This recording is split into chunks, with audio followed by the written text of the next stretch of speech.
சிவபெருமான் ஏன் பார்வதி தேவிக்கு சாபம் கொடுத்தார்? உங்களுக்கு சிவன் பிடிக்கும் என்றால் இந்த வீடியோவை ஒரு லைக் பண்ணிக்கோங்க. ஒரு முறை கைலாசத்தில் சிவன் பார்வதி தேவிக்கு வேதங்களை கற்றுக் கொடுத்துக் கொண்டிருக்கிறார். ஆனால் பார்வதி தேவி அவநம்பிக்கையுடன் அதை கவனிக்காமல் இருக்கிறார். திடீரென்று கோபமடைந்த சிவபெருமான், நான் உனக்கு எவ்வளவு சிரமப்பட்டு இந்த வேதங்களை கற்றுக் கொடுக்கிறேன், நீ அதை நம்பாமல் என்னை அவமதிக்கிறாய். இதற்காக நீ ஒரு சாதாரண மீனவ குடும்பத்தில் பிறந்து ஒரு மனித வாழ்வை வாழ்வாய் என்று சாபம் கொடுக்கிறார். பூலோகத்தில் பிறந்த பார்வதி தேவியை ஒரு மீனவர் தத்தெடுத்து ஒரு மீனவ பெண்ணாகவே பார்வதி தேவியை வளர்கிறார். ஆனால் சிவபெருமான் பார்வதி தேவியை நினைத்து கைலாசத்தில் மிகவும் சோகமாக இருக்கிறார். இதை பார்த்த நந்தி பார்வதி தேவியை மீண்டும் கைலாசத்திற்கு அழைத்து வரலாமே என்று கேட்கிறார். அதற்கு சிவபெருமான், பார்வதி ஒரு மீனவனை மணந்தால் மட்டுமே அவளின் சாபத்தில் இருந்து அவளால் விடுபட முடியும் என்றார். இருந்தாலும் சிவபெருமான் துன்பப்படுவதை தாங்க முடியாத நந்தி ஒரு திட்டம் தீட்டி பூலோகத்திற்கு வந்து மிகப்பெரிய திமிங்கலமாக மாறி மீனவர்களின் அனைத்து விதமான படகுகளையும் சேதம் செய்து அவர்களுக்கு தடைகளை ஏற்படுத்தினார். இதை பார்த்த பார்வதி தேவியின் வளர்ப்பு தந்தை, இந்த திமிங்கலத்தை யார் அடக்குகிறார்களோ அவர்களுக்கு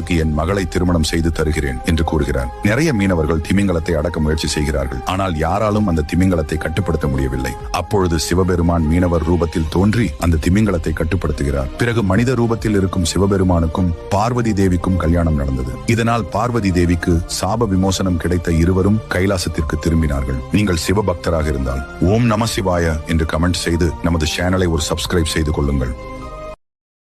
Download ShareChat.